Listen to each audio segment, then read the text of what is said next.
here with Whitney Johns. Thanks so much for being on Perform. Yes, thank you so much for having me. We've been trying to make this happen for a while now, and we're finally making it happen. Yeah, so I mean, you obviously started from quite a humble beginnings to where you are now in the fitness industry. Can you give us some insight on how you started, to where you are now? Just kind of like a little blurb, like a short 15-second kind of. Yeah, so I guess I was always into fitness, and I had tried so many different career avenues, and I just realized the one thing that I would always do that was always going to be passionate for me, it was whether I was broke or rich, I would still love doing it, was fitness. And because it changed my life in so many ways. So, and I really had to get my hands dirty in learning so many things other than just, diet and workouts. It's like really about all of the nutrition and the mental health and all of that. And so I tried to kind of put all of that into one approach where I could help people and share what I learned. And I really had to kind of do it myself, just my own research. And I had a lot of kind of issues growing up, and it really helped kind of save my life. And that's one of the reasons why I'm so passionate about it. And it doesn't always feel like work, So. Can you tell us a little bit about like how it saved your life? Give us some insight, some juice on that. Yeah. So growing up, I had, even as a kid, I remember at like 5 years old, being laid up on the couch with migraines for like 8 hours, cold cloth on my head. And I had a lot of chronic pain. I had anxiety issues as like a adolescent and a teenager, and, anxiety, depression, mood stuff, gut health issues. It was just like, I couldn't catch a break. Right. I think I was just a sensitive person to a lot of different things. And we didn't have a ton of like money to go research every little thing. It was like, you go to the doctor and they're like, well, you don't have cancer and there's nothing like drastically wrong with you, but I just didn't feel good. So once I kind of got into fitness and learning about holistic nutrition and food allergies and things that were actually causing a lot of agitation in my body, and then I learned how to strengthen my body and train it properly and really get my power back physically. That was such a blessing. I had also tried every sport in the book. I tried dance, cheerleading, and I was terrible at all of them. It was embarrassing. It was like very embarrassing actually. And I started lifting with my dad because I had all this like athletic energy. I just didn't know how to channel it. Right. And once I started lifting weights, I really, I guess, I got that magic elixir of like, okay, I can do this, and this will bring me confidence and it will strengthen me. And then I started getting into some MMA training and kickboxing, and that was amazing. And it's also just so mentally connected too. Really knowing how to like hone your energy and focus. And it's been a ride, but it's been awesome payoff to be able to now help people all over the world with this kind of stuff. So for people out there who are going through things like, how you were going through, what advice can you give them? Like, did you go online? What did you do? Because I know a lot of people are probably thinking like, well, how do I, get there? I mean, I always, when I talk to coaching clients, I mean, for one, find a mentor or a coach or a trainer to at least sort of give you an introduction to how to train your body, what good form looks like, all that stuff, so that you can start feeling confident in it. You're not just completely lost. And then I really am a huge preacher in, okay, know what your food sensitivities are, know what your levels are, whether it's hormone levels, what your adrenals are looking like, your thyroid. If you have a lot of health markers that are not balanced, you're going to struggle so much. Like you could diet like the best of them. You can work out every day and just be spinning your wheels. And so I am really big on focusing on your internal health first, and then learning how to strengthen your body, really train properly, and not just for aesthetics, but for strength and for confidence and full body training. Not just like try to get a big butt kind of a thing. I think people approach fitness sometimes as just an aesthetic thing, and it's so much more than that. So I think it's sort of like it's both internal and external, and you really have to approach it that way. What do you do on days where you just don't feel like doing it? You know, there's probably that mindset that you've got now, but what do you do? Can you give us some insight on that? When I'm feeling not motivated and just tired, I also have days where I'm like, okay, listen to my body. Is this really me just being lazy, or is my body saying you need to rest? Like, because sometimes that's what it is. Sometimes your body's like, no, we got to like pump the brakes right now, and then you'll be back at it stronger tomorrow. So I think really tapping into your intuition is a big thing. But then, and giving yourself a rest if you don't feel like it, but then also knowing, okay, if this is just me being lazy, take some pre-workout, do what you got to do, put some gangster rap on, put your shoes on and go do it. Like, you just have to do it. I also have enough experiences where, you know, competing and modeling, fitness modeling have helped a lot with motivation as well, because I'll have times where I'll be super on it.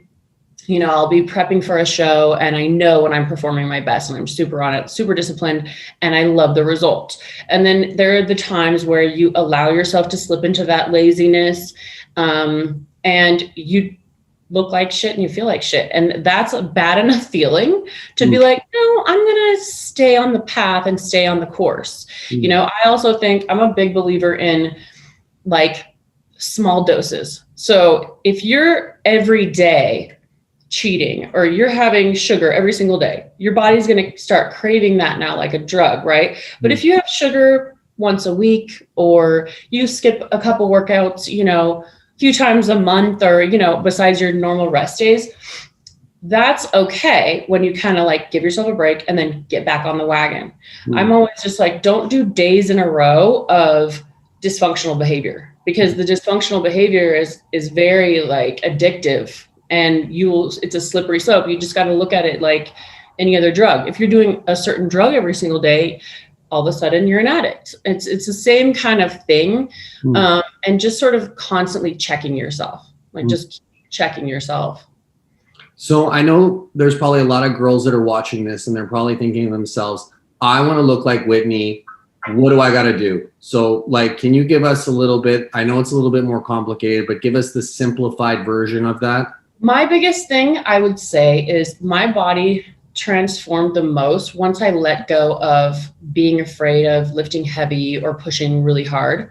We all have that like, oh, I don't want to get bulky. I don't want to work my biceps. I don't want to work my chest because I don't want to look like a man. It's like, no, if they can just learn to fully train every muscle group in their body, no matter what the aesthetics, whatever you think is going to happen to your aesthetics, just train in a full perspective. And then your body will end up gaining muscle everywhere. You're going to be burning more calories. There's so much payoff that comes that you know, instead of spot training, like I just don't think that a lot of women approach it in a way that's more of like a complete spectrum. They're like, well, I want a nice booty, or I want to trim waist, so I'm just going to do a bunch of abs and butt.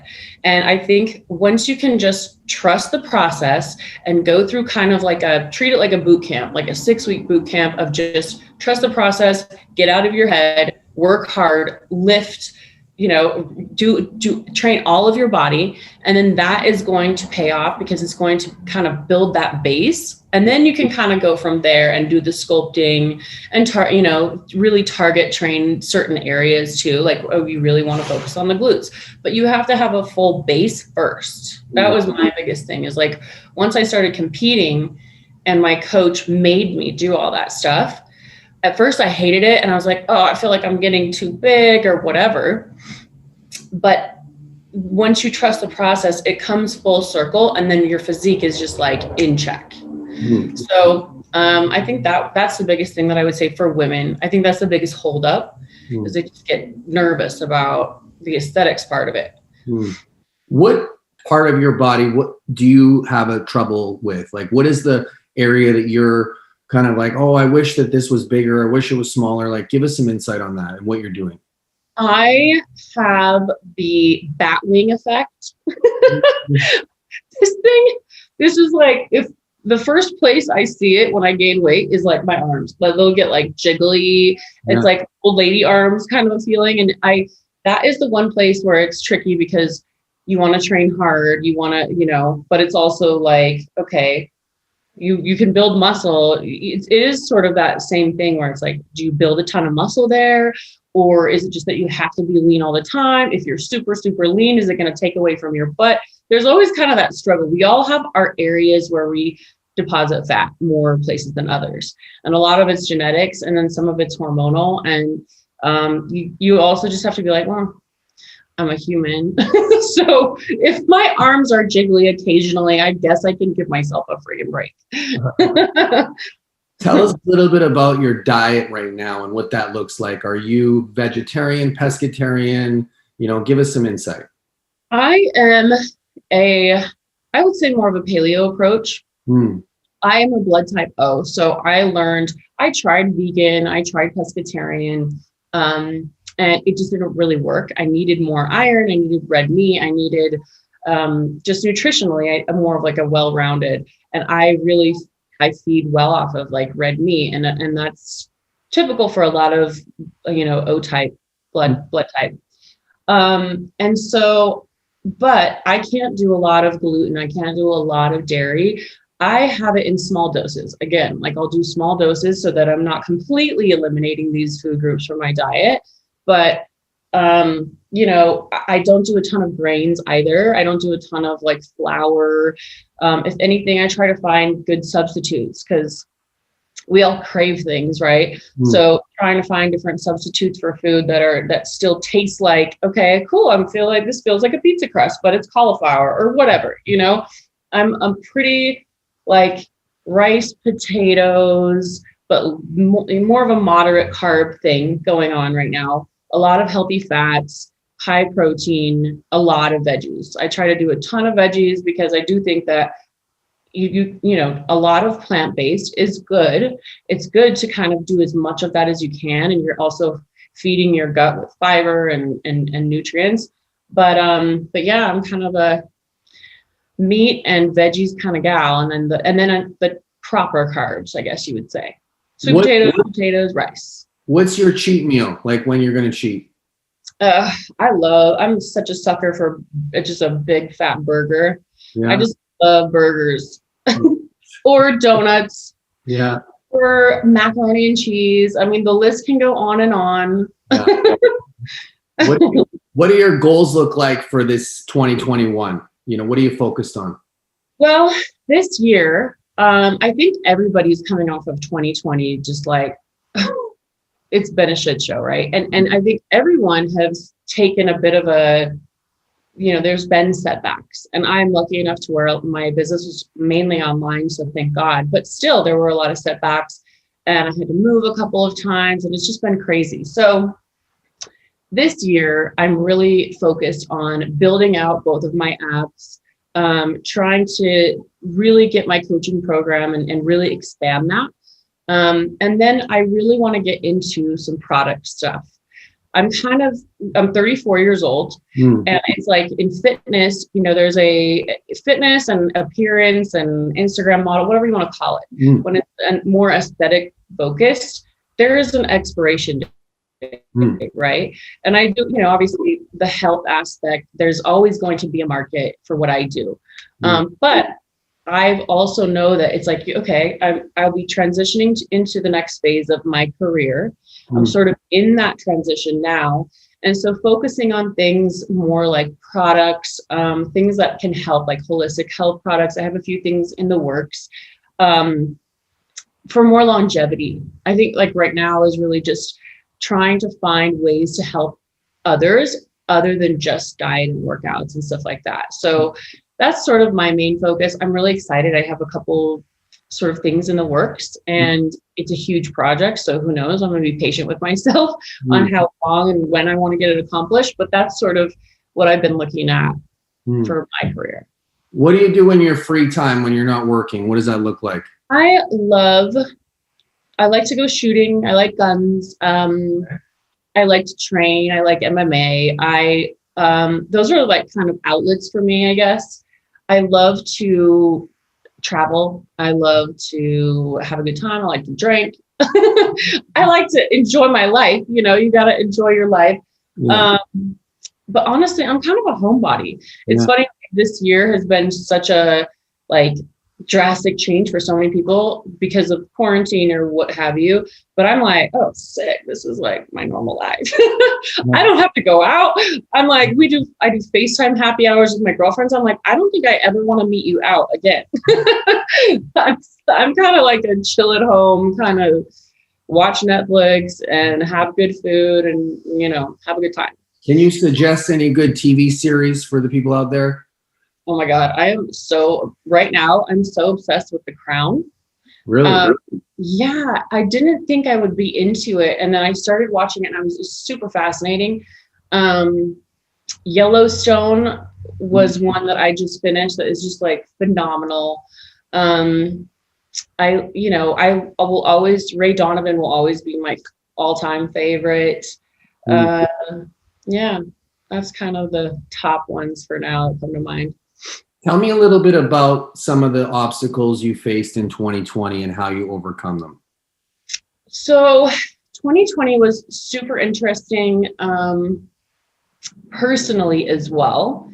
And I won't go too far into it, but I realized a lot of things with the people that you have around you and breaking those patterns.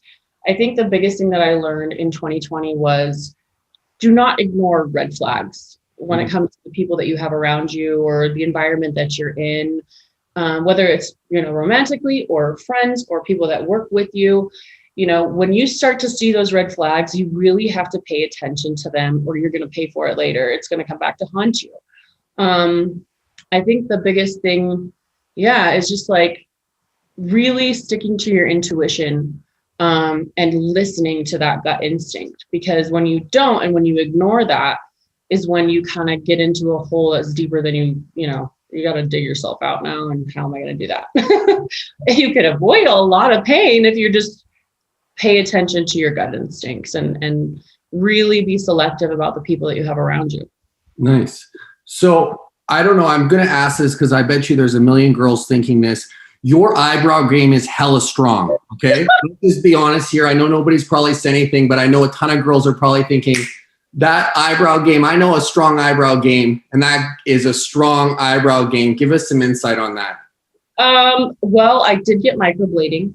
Actually, a couple of times. I need to get a little touch up, but I also love, a lot of girls will use lash serum to like grow your eyelashes and it just add more volume. Put it on your eyebrows too, because then it just keeps it nice and, voluminous. And then you can shape it from there. And, obviously I've never really gone to like go get my eyebrows waxed or threaded or anything like that. I've always just done them myself, but microblading helps a lot. I love microblading. Nice. That's great.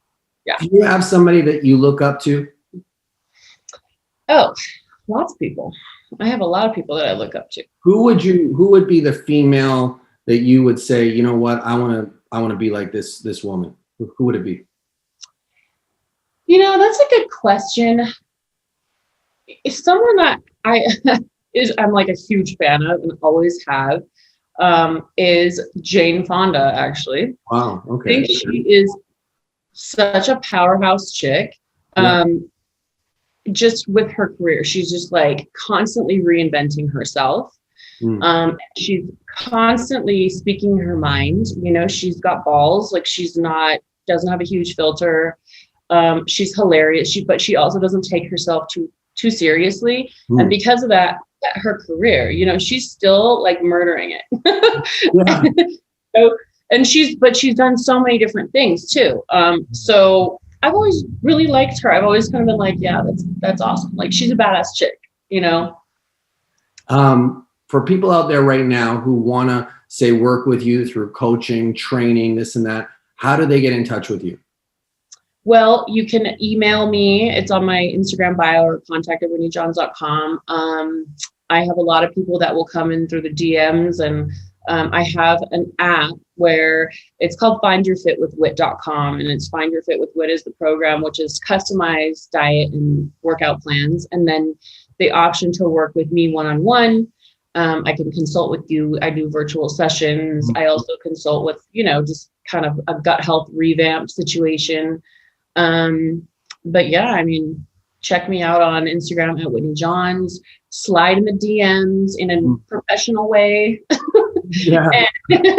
and yeah, I love, like, I have these calls with clients, like Zoom calls, the internet's so cool. We can connect with anyone.